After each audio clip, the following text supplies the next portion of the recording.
نکاح کا موضوع چل رہا تھا اور ہم نے آپ کو بتایا تھا کہ نکاح کی 5 اقسام ہوتی ہیں اور یہ نان نفقے اور حقوق زوجیت کی ادائیگی پر قدرت رکھنے یا نہ رکھنے کے اعتبار سے مارز وجود میں آتی ہیں۔ ایک شخص نارمل کیفیت رکھتا ہے، نان نفقے پہ قدرت رکھتا ہے، حقوق زوجیت ادا کر سکتا ہے۔ میرے آقا صلی اللہ علیہ وسلم نے ایسے شخص کے بارے میں ارشاد فرمایا النکاح من سنتی فمن رغب عن سنتی فلیس منی، نکاح میری سنت سے ہے اور جو میری سنت سے بے رغبت ہوا وہ مجھ سے نہیں۔ اور اگر کسی شخص کو یقین ہے کہ میں حقوق زوجیت ادا نہیں کر سکوں گا، نان نفقہ نہیں دے سکوں گا، تو اس کے لیے نکاح کرنا حرام ہوتا ہے۔ اگر یقین نہیں ہے لیکن ایک شبہ ہے کہ شاید میں نہیں کر سکوں گا، تو ایسی صورت میں نکاح کرنا مکروہ تحریمی ہوتا ہے۔ اور اگر کسی شخص کو اس بات کا یقین ہے کہ میں نان نفقہ دے سکتا ہوں، حقوق زوجیت بھی ادا کر سکتا ہوں، اور اب اگر میں نکاح میں دیر کروں گا تو مجھ سے زنا سرزد ہو جائے گا یا دیگر بڑے بڑے گناہوں میں مبتلا ہو جاؤں گا، یقین کامل ہو، تو ایسی صورت میں نکاح کرنا فرض ہو جاتا ہے۔ اور اگر یقین تو نہیں ہے لیکن گمان یہ ہے کہ حقوق زوجیت ادا کر سکتا ہوں اور نان نفقہ بھی دے سکتا ہوں، لیکن شادی نہ کرنے کی بنا پر ہو سکتا ہے کہ ابھی تو نہیں، کچھ عرصے بعد میں گناہوں میں مبتلا ہو جاؤں، یہ تھوڑا تھوڑا ایسا طبیعت کا میلان گناہوں کی طرف ہونا شروع ہو گیا ہے اور باطن سے نکاح کی ضرورت کا احساس ہونے لگا ہے، تو ایسی صورت میں نکاح کرنا واجب ہو جاتا ہے۔ تو اس لیے ہم نے آپ کو سمجھایا تھا کہ ضروری ہے کہ ہمارے خاندانوں کی بعض رسمیں جو ہم نے ایک بالکل اصول کسی حیثیت ان کو دے دی ہے اور ان کو لازم اور ملزوم ٹھہرا دیا ہے کہ جی ہمارے ہاں تو 30 سال سے پہلے بچیوں کا نکاح کرتے ہی نہیں ہیں۔ کوئی کہتا ہے کہ نہیں جی جب تک پہلے یوں ٹارگٹ حاصل نہ کر لیا جائے اس سے پہلے ہم کسی کا نکاح نہیں کرتے ہیں۔ بعض کہتے ہیں کہ جی شوقیہ بس ویسے ابھی میرا موڈ نہیں ہے شادی کرنے کا، دیکھیں گے بعد میں۔ اور کوئی کہتا ہے جی نہیں ابھی ہم تھوڑا لائف سے انجوائے کرنا چاہتے ہیں، پھر شادی ہو جائے گی تو بونڈ ہو جائیں گے، اس لیے تھوڑا سا مزے لے لیں۔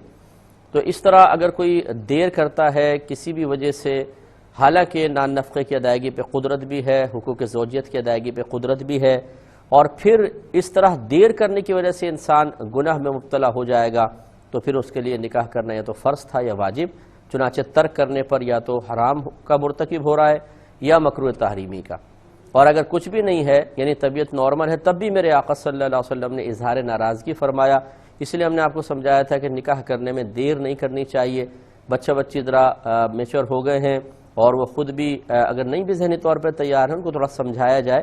تو ذہنی طور پہ تیار کر لیا جائے، اور اس کے بعد جتنی جلدی ممکن ہو سکے نکاح کر دینا چاہیے۔ تو نکاح کے لیے کوشش یہی ہونی چاہیے کہ جتنی جلدی ممکن ہو سکے نکاح کریں اور اپنے خاندان میں اپنے اطراف میں اس کا رواج ڈالیں، یہ بہت ہی بہتر ہوتا ہے۔ اقسام ہوتی ہیں جن میں 3 بڑی قسمیں ہوتی ہیں، ایک نکاح صحیح ہوتا ہے، دوسرا نکاح فاسد ہوتا ہے، تیسرا نکاح باطل ہوتا ہے۔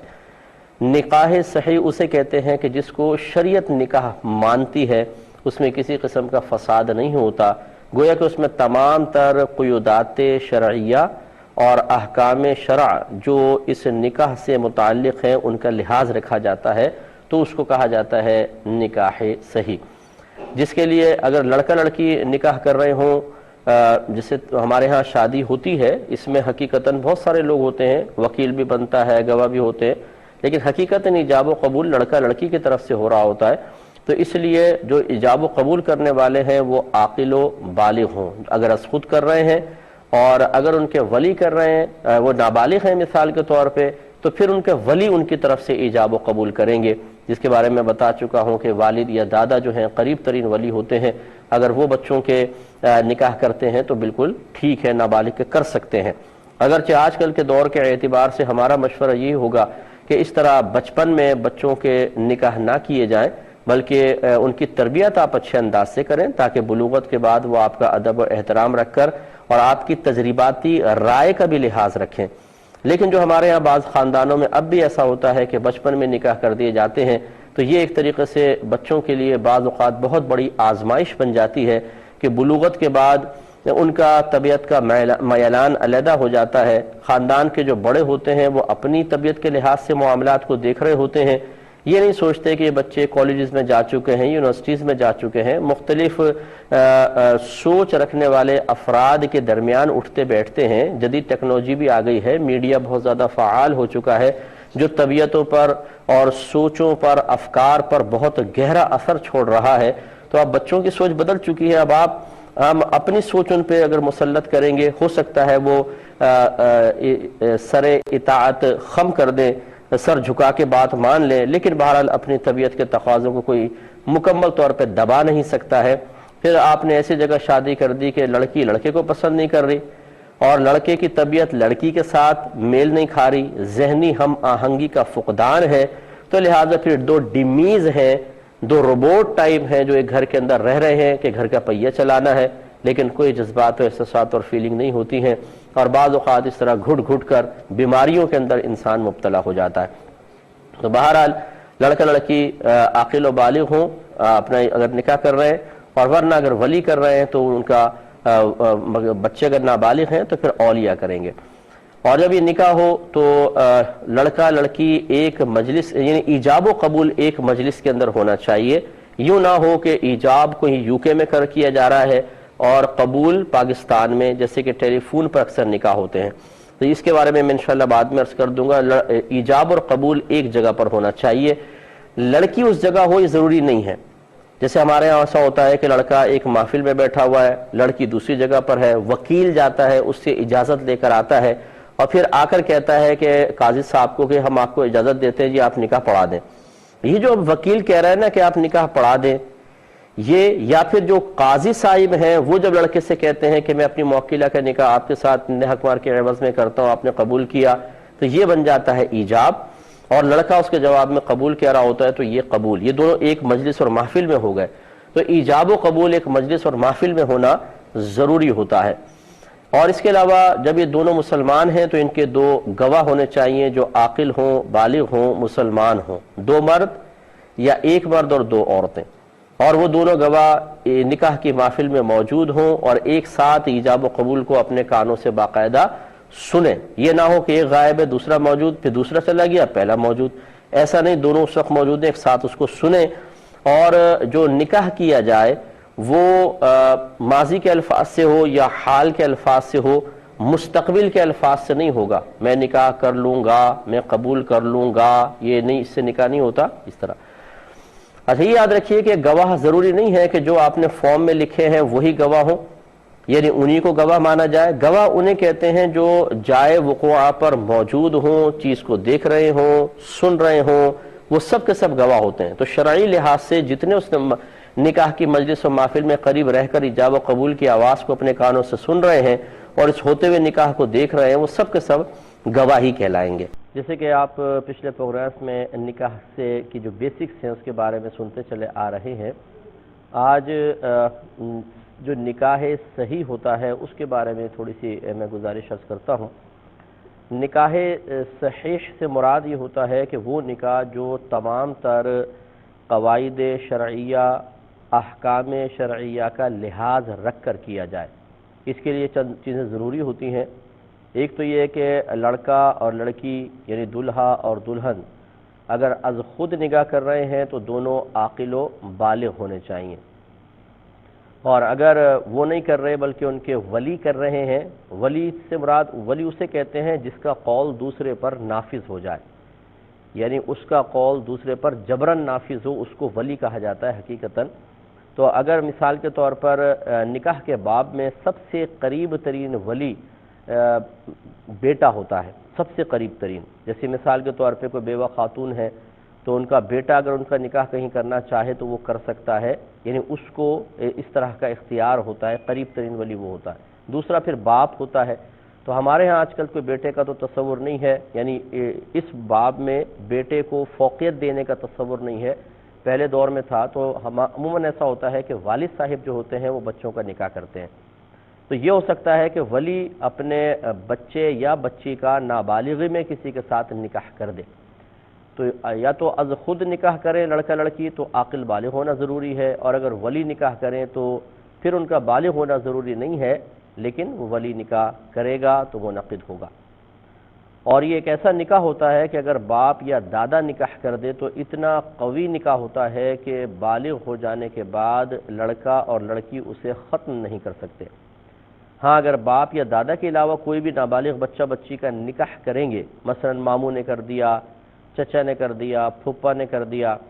باپ یا دادا کے علاوہ جو بھی کرے گا اس میں یہ ہوتا ہے کہ لڑکا یا لڑکی جیسے ہی بالغ ہوں اور ان کو علم ہو کہ ہمارا نکاح فلاں کے ساتھ کیا گیا اور وہ اس کو پسند نہیں کرتے ہیں مثال کے طور پر، تو ان کو خیار بلوغ حاصل ہوتا ہے۔ خیار بلوغ کا مطلب یہ ہوتا ہے کہ وہ چاہیں تو اس نکاح کو فوراً ختم کر دیں، فسخ کر دیں۔ لیکن اگر ان کو اطلاع تھی، علم تھا اور بالغ ہو جانے کے بعد فوری طور پہ فسخ نہیں کیا بلکہ علم کے بعد بھی خاموش رہے، تو اس کے بعد پھر ان کو دوبارہ اختیار حاصل نہیں ہو سکتا ہے۔ بس علم ہے اور بلوغت کے بعد انہوں نے انکار نہیں کیا تو وہ نکاح مکمل طور پر نافذ ہو گیا۔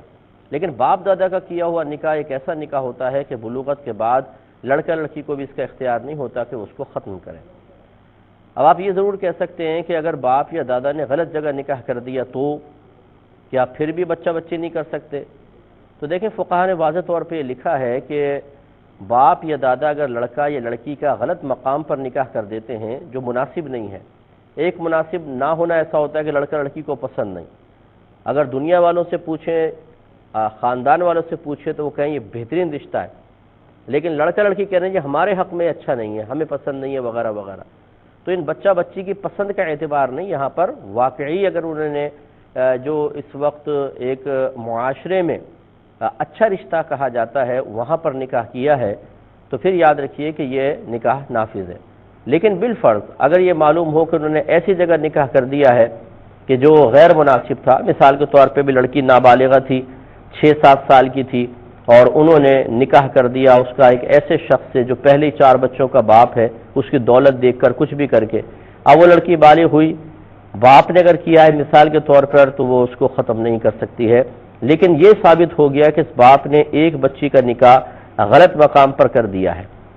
تو اب شریعت یہ کہتی ہے کہ اگلی اگر سی کوئی بچیاں ہیں تو اس کے نکاح کا اس کو بالکل اختیار نہیں ہوگا، یہ اختیار سلب کر لیا جائے گا۔ وجہ اس کی یہ ہے کہ باپ یا دادا کا نکاح جو بچی یا لڑکا یا لڑکی ختم نہیں کر سکتے، اس کی وجہ یہ ہے کہ باپ یا دادا میں شفقت بہت زیادہ ہوتی ہے، پیار ہوتا ہے، محبت ہوتی ہے،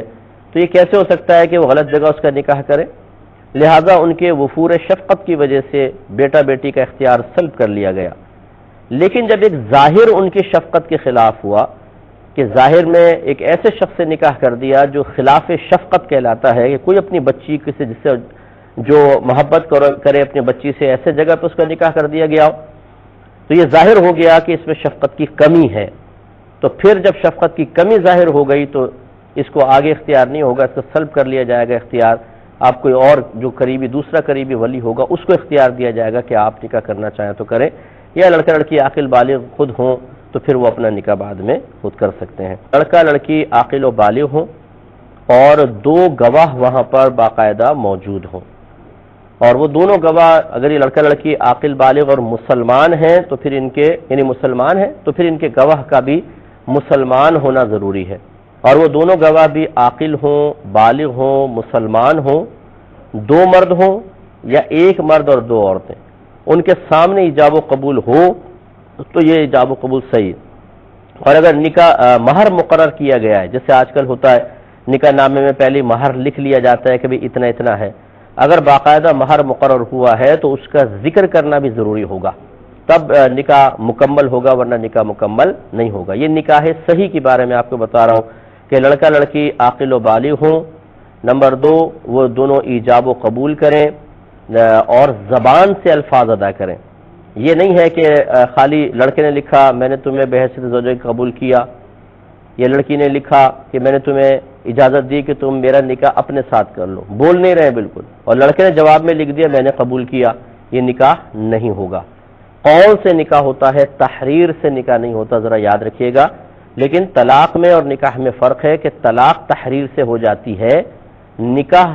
تحریر سے نہیں ہوگا۔ اس کی وجہ بھی انشاءاللہ میں آپ کو عرض کر دوں گا، فی الحال بس یہ سمجھ لیں کہ دونوں کے لیے ضروری ہے کہ وہ زبان سے الفاظ کہیں،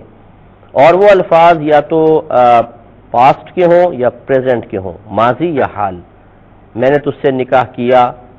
یا میں تجھ سے نکاح کر رہا ہوں، یا میں تجھ سے نکاح کرتا ہوں، اس طرح کے الفاظ ہونے چاہیے۔ اگر مستقبل کے الفاظ کہہ دیے، مثلا لڑکی نے کہا میں آپ کو اجازت دے دوں گی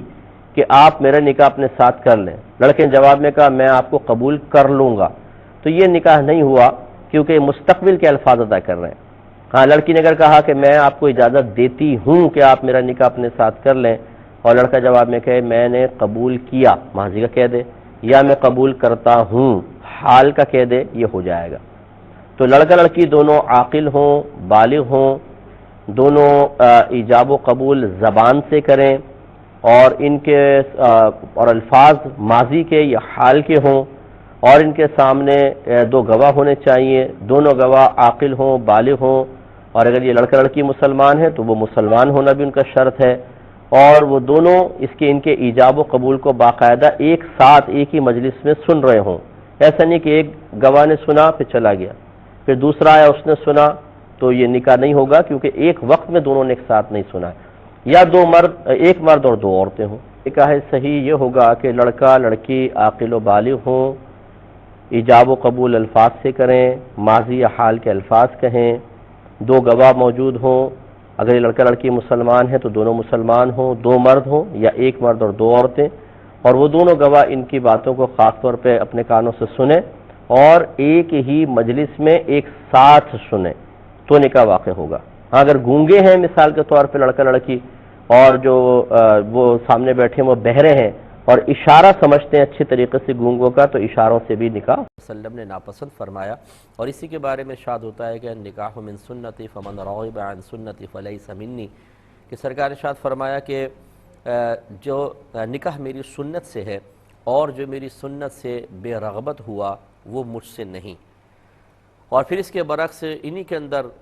افراط و تفرید کے اعتبار سے نکاح کے مزید احکام بنتے ہیں کہ اگر ایک انسان حقوق زوجیت پر قدرت رکھتا ہے، نان نفقہ بھی دے سکتا ہے،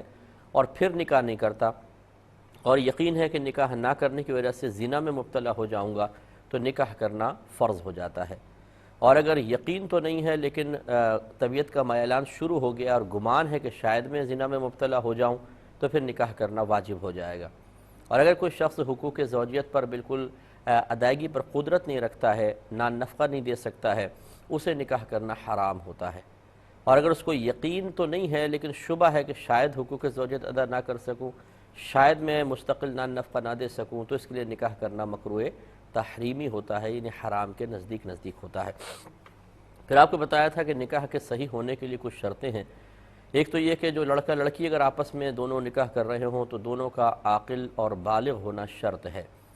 یعنی بعض اوقات ایسا ہوتا ہے کہ لڑکی خود اپنا نکاح کر رہی ہے، ایک عورت ہے مطلقہ ہے، کوئی اس کا رشتہ دار وغیرہ نہیں ہے، اس کو کسی نے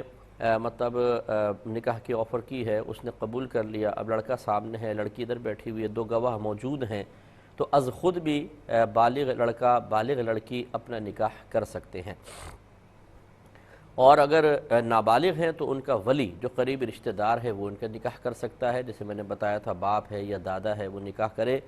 تو یہ تو اتنا پختہ ہو جاتا ہے کہ بالغ ہو جانے کے بعد وہ اس کو ختم بھی نہیں کر سکتے، اور ان کے علاوہ کوئی اور نکاح کرے تو نکاح ہو جاتا ہے۔ لیکن جب لڑکا لڑکی بالغ ہوں اور ان کو اطلاع ملے کہ آپ کا بچپن میں نکاح کر دیا گیا تھا، تو وہ اس نکاح کو ختم کرنے کی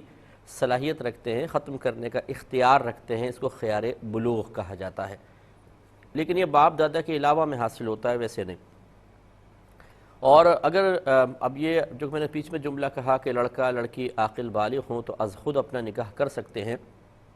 یہ کوئی ترغیب دینا مقصود نہیں ہے، یہ ایک شرعی مسئلے کا بیان، اس کا بیان کا ارادہ تھا، لہٰذا ہونا یہی چاہیے کہ اپنے والدین سے معلوم کر کے والدین کو درمیان میں لا کر پھر ہی نکاح کیا جائے۔ لیکن اگر بالفرض ایک لڑکا ایک لڑکی جو عاقل ہیں بالغ ہیں وہ دو گواہوں کی موجودگی میں ایجاب و قبول کر لیتے ہیں تو نکاح منعقد ہوتا ہے۔ مزید اس کی شرائط اور عرض کرتا ہوں، اور نکاح کے لیے لڑکا لڑکی کا عاقل و بالغ ہونا شرط ہے، بشرطے کہ وہ خود ایجاب و قبول کر رہے ہوں، اور اگر نابالغ ہیں تو پھر ان کے ولی بھی نکاح کر سکتے ہیں۔ لڑکا لڑکی کے بلوغت کے علاوہ اگر یہ دونوں مسلمان ہیں تو پھر دو مسلمان عاقل بالغ مرد یا ایک مرد اور دو عورتیں، ان کا بطور گواہ اس مجلس و محفل میں ہونا ضروری ہوتا ہے۔ لہذا اور یہ ضروری ہوتا ہے کہ وہ دونوں گواہ وہاں ایک ساتھ موجود ہوں، ایک ساتھ نکاح کے الفاظ کو باقاعدہ سنیں، اور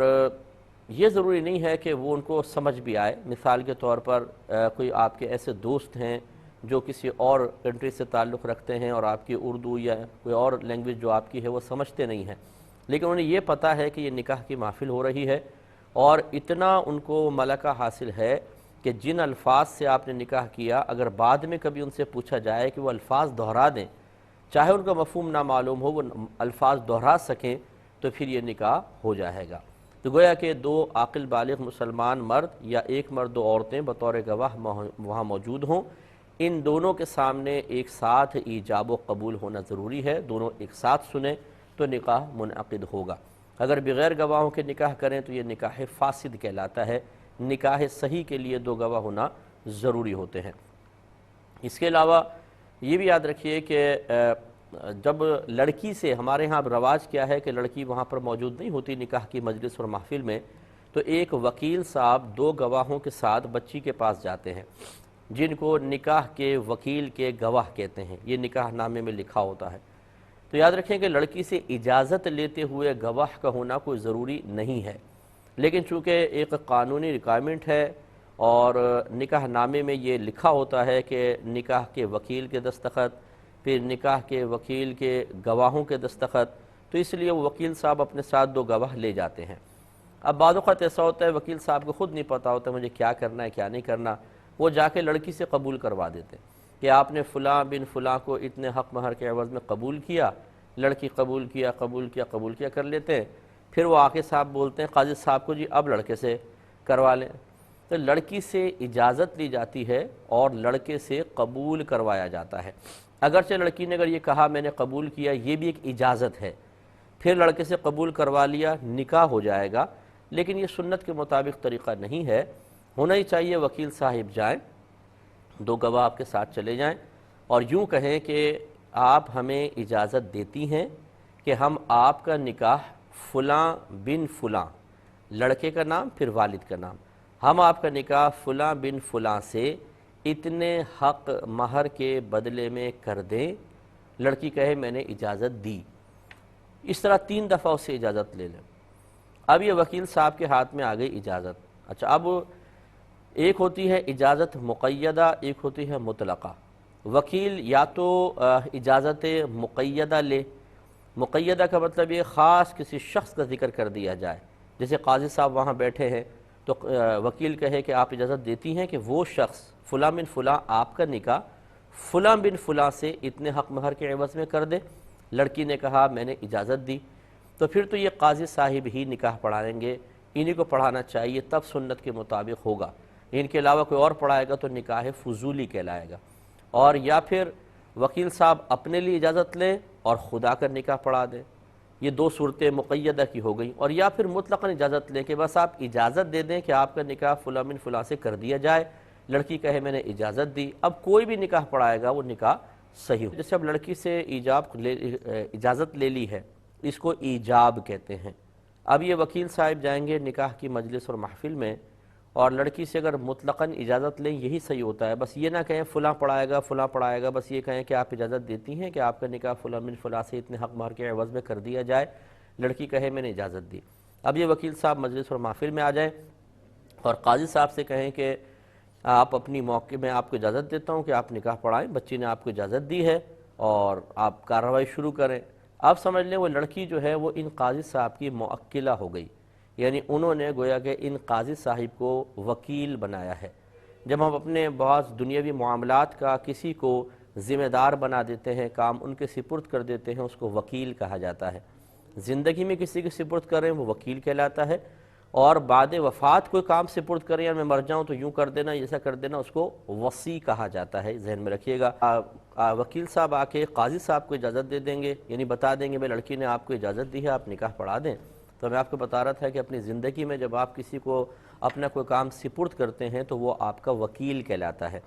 اور اگر آپ بعد وفات کسی کو کام سپرد کرتے ہیں، جیسے آپ نے کسی کو کہا کہ بھئی دیکھو میں مر رہا ہوں تو میرے بچوں کا ذرا خیال کر لینا، اور میرا اتنا اتنا پیسہ تمہارے پاس بطور امانت ہے، بچوں کی تعلیم پہ خرچ کرتے رہنا۔ اب یہ جو اب یہ کام سپرد کر رہے ہیں، اس شخص کو کہتے ہیں وصی، تو یہ وصی بن جاتا ہے، پھر بعد میں وصیت کو پورا کرتا ہے۔ تو یہ وکیل صاحب جو ہوں گے، اب یہ انہوں نے وکیل بنا دیا، تو وکیل پھر لڑکے سے کہے گا کہ میں اپنی موکلہ فلانہ بنت فلاں کا نکاح آپ کے ساتھ اتنے حق مہر کے عوض میں کرتا ہوں، آپ نے قبول کیا؟ وہ کہے میں نے قبول کیا، 3 دفعہ قبول کروا لیں تو اس طرح نکاح ہو جاتا ہے۔ تو لڑکی سے اجازت اور لڑکے سے قبول کروانا چاہیے، یہ مناسب طریقہ ہے۔ الٹ بھی ہو سکتا ہے، لڑکے سے اجازت لے لیں، لڑکی سے قبول کروا لیں، لیکن یہ نہیں کہ ادھر بھی قبول ادھر بھی قبول۔ اور یاد رکھیں کہ نکاح کا جو خطبہ ہے یہ نکاح پڑھانے سے پہلے، یعنی قبول کروانے سے پہلے پڑھنا سنت کریمہ ہوتا ہے۔ بعض لوگ پہلے ایجاب کروا لیتے ہیں، قبول کروا لیتے ہیں، اس کے بعد پھر وہ خطبہ نکاح پڑھا جاتا ہے، حالانکہ مستحب یہ ہے کہ پہلے پڑھا جائے، اور کھڑے ہو کر پڑھنا مستحب ہوتا ہے۔